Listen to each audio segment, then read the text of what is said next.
Hi friends, అందరూ బాగున్నారా? మేము బాగున్నాము. ఈరోజు ఈజీగా ఉండే చికెన్ ఫ్రై అయితే చేసి చూపిస్తున్నాను. ఎక్కువ మసాలాలు లేకుండా, మిక్సీ ఉపయోగించకుండా, రోల్ ఉపయోగించకుండా అలాగే సింపుల్గా చేసుకునే చికెన్ ఫ్రై అయితే చేసి చూపిస్తాను. చూసేయండి. ముందుగా బాండ్లీ తీసుకొని స్టవ్ ముందు పెట్టుకొని కొంచెం నూనె వేసుకొని అది కాగినాక కావలసిన స్పైసెస్ ఒక ఎండుమిర్చి, ఒక బిర్యానీ ఆకు, ఒక యాలక్కాయి, 2 మిరియాలు, ఒక దాల్చిన చెక్క వేసుకొని తర్వాత నీట్గా కడిగి శుభ్రం చేసుకున్న చికెన్ అయితే వేసేసుకొని నీట్గా అడుగంటకుండా కలిపెట్టేసుకోవాలి. పెద్ద మంటలో ఫస్ట్ ఉడికించేసుకోవాలి. 5 మినిట్స్ అయితే ఉడికించేసుకోవాలి. అట్లాగా ఆ చికెన్లో నీళ్ళన్నీ వచ్చేసి ఇట్లాగా ఉడికిపోతుంది.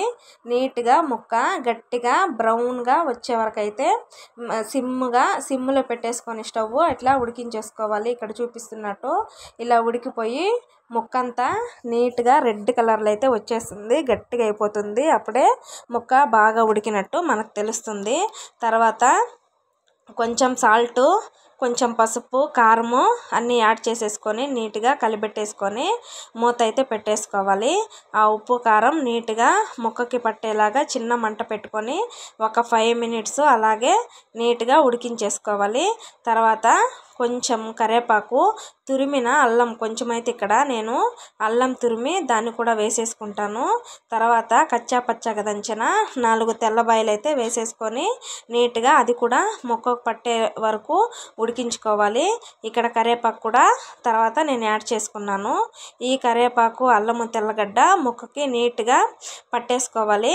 అడుగంటకుండా చిన్న మంట అయితే పెట్టుకొని తర్వాత చిన్నగా ఒక టమోటా ముక్కను తీసుకొని దాన్ని సన్నగా కట్ చేసుకొని చికెన్లో వేసేసుకోవాలి. ఎందుకంటే ముక్క గట్టిగా ఉడికి మంచి టేస్ట్లో ఉంటుంది.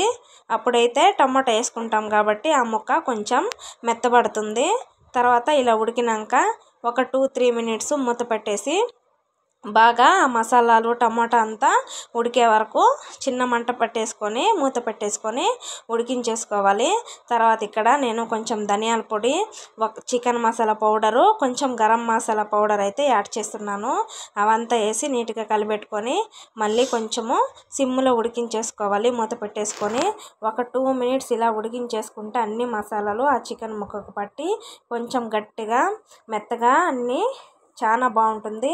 చూడండి, సింపుల్గా ఎవరైనా చేసుకునే చికెన్ ఫ్రై బ్యాచిలర్లైనా చాలా సింపుల్గా ఎక్కువ మసాలాలు లేకుండా నీట్గా చేసేసుకొని ఇట్లా కొత్తిమీర అయితే లాస్ట్లో చల్లేసుకున్నాను. నిమ్మకాయ ఉన్న ఒక హాఫ్ ముక్క నిమ్మకాయ రసం కూడా పిండేసుకుంటే చాలా టేస్టీగా ఉంటుంది ముక్క.